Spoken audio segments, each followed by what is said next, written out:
हमारे मन में बुरे विचार क्यों आते हैं? हम नहीं चाहते लेकिन फिर भी हमारे मन में गंदे ख्याल आते रहते हैं। लेकिन क्यों? मन हमारा सबसे बड़ा मित्र है और मन ही हमारा सबसे बड़ा शत्रु है।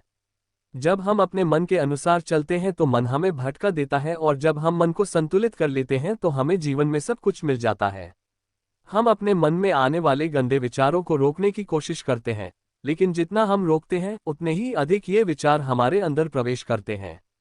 आप किसी चीज से जितना दूर भागेंगे, वह चीज उतनी ही ज्यादा आपके पास आएगी। इसलिए उस चीज से दूर न भागें, बल्कि उस पर संतुलन बनाए रखें। एक बार एक युवक गौतम बुद्ध के पास आया और गौतम बुद्ध से बोला, हे बुद्ध, मेरे मन में इतने गंदे विचार क्यों आते हैं? मैं नहीं चाहता कि मेरे मन में गंदे विचार आएं, लेकिन वासना के विचार हमेशा मेरे मन में चलते रहते हैं और मैं उनके बारे में सोच सोच कर बहुत परेशान रहता हूँ। ये सब सोचने में मेरी ऊर्जा और समय बर्बाद होता है, और इन्हीं सब विचारों के कारण मैं कभी कभी शांत नहीं रह पाता और हमेशा महिलाओं को देखकर मोहित हो जाता हूँ। खुद को रोक नहीं पाते। बुद्ध मुस्कुराए और उन्होंने उस युवक से पूछा, क्या तुम जानते हो कि यह वासना क्या है?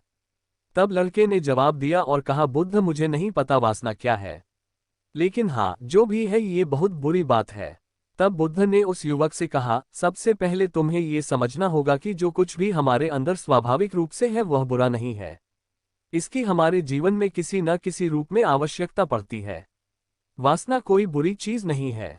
ये हमारे मन की एक भावना है जो हमें किसी न किसी चीज की कमी का एहसास कराती है, और फिर हम उस चीज को पाने के लिए उस चीज की ओर आकर्षित हो जाते हैं। जैसे अगर आपके पास पैसे की कमी है तो आपके मन में पैसे पाने की इच्छा होती है। वासना जगेगी। इसका मतलब यह नहीं है कि वासना बुरी है, बल्कि यह हमारे मन की एक तरह की जरूरत का एहसास है, और जब यह जरूरत शारीरिक होती है तो हम इसे काम वासना कहते हैं। युवक ने गौतम बुद्ध से कहा, बुद्ध, मैं वासना का अर्थ तो समझ गया, लेकिन आप ही बताइए कि यह कहाँ से आती है और कैसे आती है। गौतम बुद्ध ने कहा कि वासना कहीं से नहीं आती, ये हमारे अंदर ही है और इसका होना जरूरी है, तभी मानव जाति का विस्तार होगा। युवक ने कहा, जब ये हमारे अंदर है और जरूरी भी है तो लोग इसे गलत क्यों कहते हैं? बुद्ध ने कहा, यही समस्या है। लोगों ने वासना के बारे में गलत सोच रखी है। वे इसे छुपाने और दबाने की कोशिश करते हैं। वासना गलत नहीं है, लेकिन वासना का गलत तरीके से उपयोग करना गलत है। लोग जो पसंद करते हैं उसके लिए जीना शुरू कर देते हैं और हर समय उसी के बारे में सोचते रहते हैं, लेकिन ये सब गलत है। बुद्ध ने युवक से कहा, क्या तुम्हें पता है कि जानवर भी सेक्स करते हैं?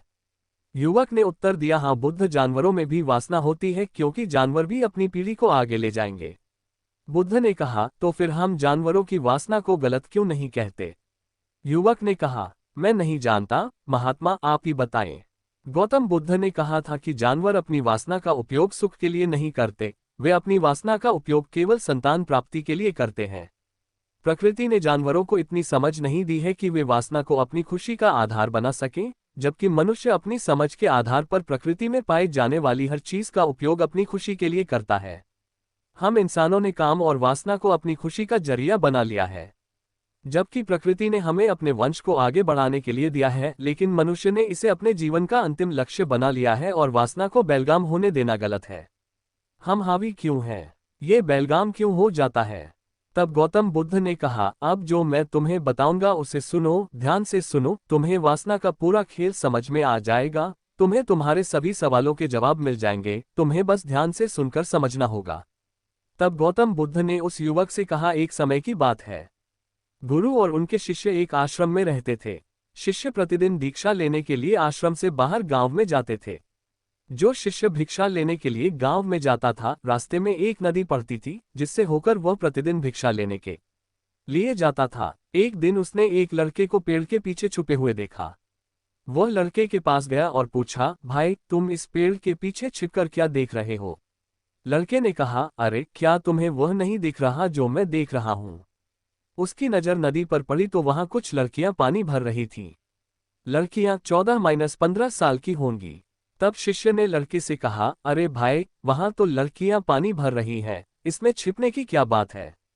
तभी लड़का शिष्य की ओर देखता है और उससे कहता है, अरे मूर्ख, क्या तुम देख नहीं सकते कि मैं क्या कर रहा हूं? वे परियां नदी से पानी कैसे खींच रही हैं? जरा उसके भावों को देखो, उसके कोमल शरीर को देखो, बर्तन उठाते समय उसकी पतली कमर कैसे लचकती है और उसके बाल उसकी कमर पर ऐसे लहरा रहे हैं मानो सुंदरता बिखरी हुई हो। शिष्य फिर से नदी की ओर देखता है और इस बार वह देखता ही रह जाता है।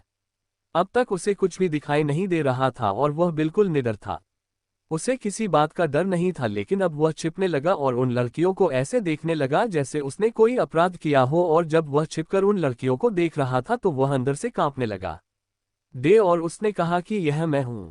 मैं क्या कर रहा हूं? मैं जो कुछ भी कर रहा हूं वह सही नहीं है। मुझे यहां से चले जाना चाहिए। और फिर वह जल्दी से चला जाता है। फिर वह आश्रम पहुंचता है। आश्रम में जाकर वह अपने काम में व्यस्त हो गया, लेकिन जो उसने अभी देखा था वह बार बार उसकी आंखों के सामने आ रहा था। उसके दिमाग में वही दृश्य घूम रहा था। यही देखने को उसका मन ललचाया। उसका किसी भी काम में मन नहीं लगता था। वह प्रतिदिन सुबह सुबह भिक्षा लेने के लिए आश्रम से निकल जाता था और नदी के पास स्थित एक पेड़ के पास जाता था जहां वह लड़का पहले से ही मौजूद होता था और छिपकर अपने साथ लड़कियों को देखता था। अब वह प्रतिदिन ऐसा करने लगा। उसका मन अब किसी काम में नहीं लगता था। वह सदैव किसी न किसी विचार में डूबा रहता था। वह आश्रम का कार्य भी ठीक से नहीं कर पा रहा था। वह न तो ठीक से सो पाता था और न ही ठीक से खा पाता था।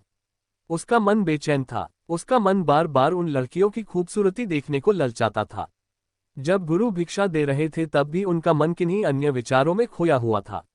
गुरु ने अपने शिष्य की ये हरकतें देखी तो एक दिन गुरु ने शिष्य को अपने पास बुलाया और कहा कि आज से मैं भी तुम्हारे साथ भिक्षा मांगने चलूंगा। तुम और मैं एक साथ भीख मांगने जाएंगे। तभी शिष्य ने गुरु को मना करते हुए कहा कि नहीं गुरुदेव, आप क्यों परेशान हो रहे हैं? मैं ही ठीक से भीख मांग सकता हूँ। गुरु ने शिष्य से कहा, ठीक है, तुम अकेले ही भिक्षा मांगने जाओ। इसके बाद शिष्य भिक्षा मांगने निकल गया। शिष्य के जाने के बाद गुरु भी आश्रम से बाहर निकल गए और शिष्य का पीछा करने लगे कि वह कहाँ जाता है और क्या मिलता है। ये सब देखने के लिए उसका पीछा करने लगा। थोड़ी दूर जाने पर गुरु ने देखा कि उनका शिष्य एक अपराधी की तरह एक लड़के के साथ पेड़ के पीछे छिपा हुआ है और छिपकर कुछ देख रहा है।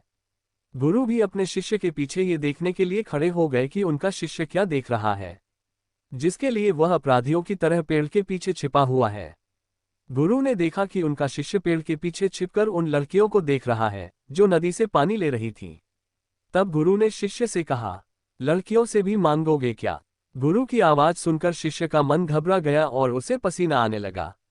वह ऐसे कांप रहा था जैसे किसी चोर को पकड़ते समय उसने रंगे हाथ पकड़ लिया हो। उनकी हालत खराब हो गई। वह कुछ भी बोलने में असमर्थ था। शिष्य के साथ जो लड़का था वह भाग गया, जिससे शिष्य और भी घबरा गया। उसके मुंह से केवल कुछ टूटे फूटे शब्द ही निकल रहे थे। वह अपने अध्यापक से आंख मिलाने का भी साहस नहीं कर पाता था। गुरु ने शिष्य की ओर देखकर कहा, मेरा शिष्य निडर है। वह किसी चीज से नहीं डरता, लेकिन ये क्या है? तुम डर के मारे कहाँ रह रहे हो? शिष्य ने गुरु से कहा, मुझे माफ कर दीजिए, इसमें मेरी कोई गलती नहीं है। उस आदमी ने मुझे धोखा दिया, लेकिन मैं तुमसे वादा करता हूं कि आज के बाद मैं ऐसा दोबारा कभी नहीं करूंगा।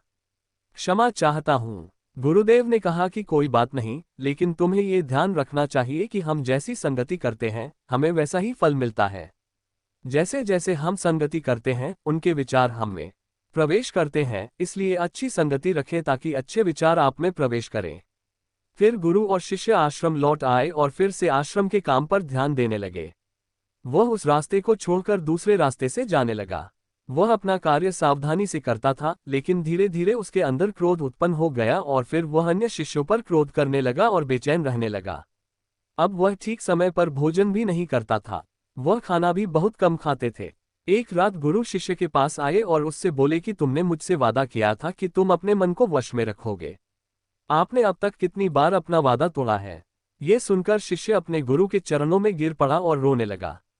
उसने रोते हुए गुरु से कहा कि गुरुदेव, मैं कई बार अपना वादा तोड़ चुका हूँ, फिर वादा करता हूँ, लेकिन हर बार मैं अपना वादा तोड़ देता हूँ।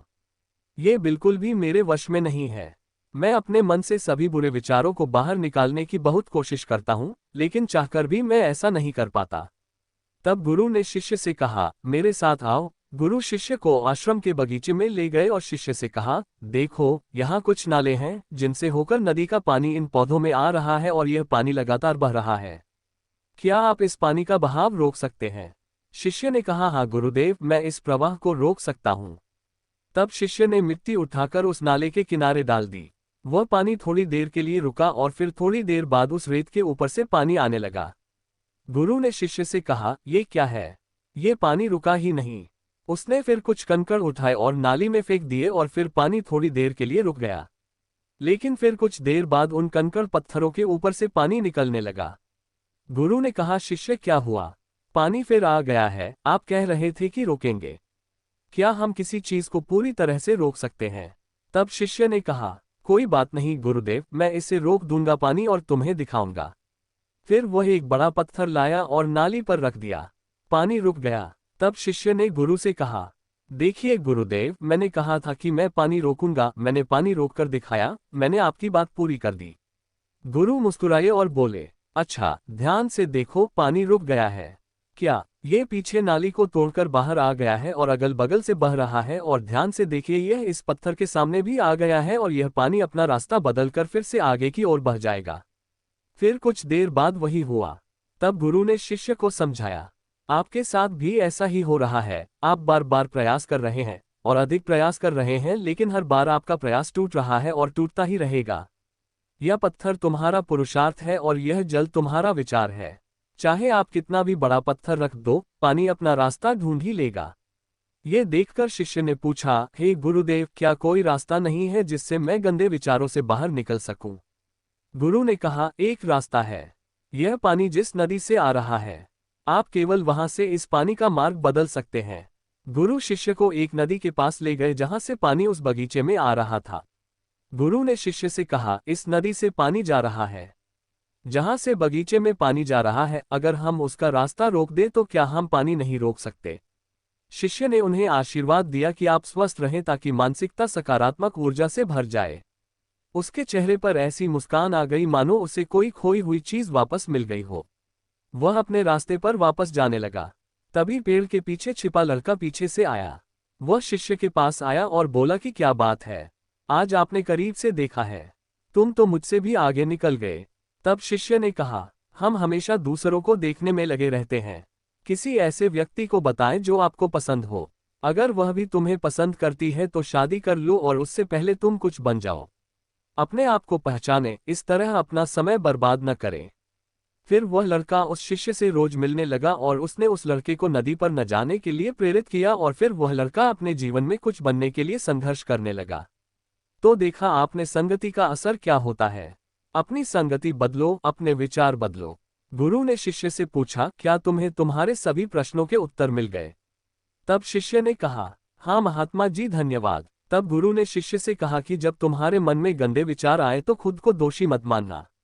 ये शरीर है और यह सब इसने हजारों वर्षों से सीखा है। ये सिर्फ आपके सोचने या शपथ लेने से टूटने वाला नहीं है, बल्कि आपके पास वह शक्ति है, वह ऊर्जा है जिसका आपको संतुलन में उपयोग करना है। आप एक जीवित ऊर्जा हैं जो कुछ भी अनुभव करने के लिए स्वतंत्र है। इसलिए आप स्वयं को जानते हैं। इस कहानी से हमें ये सीख मिलती है कि हमारे विचार बहुत महत्वपूर्ण हैं। हमारे विचार ही हमारे भविष्य की दिशा तय करते हैं। हमें अपने मन में पूरी ताकत से सकारात्मक विचारों को अपनाना चाहिए ताकि हम सही दिशा में आगे बढ़ सकें।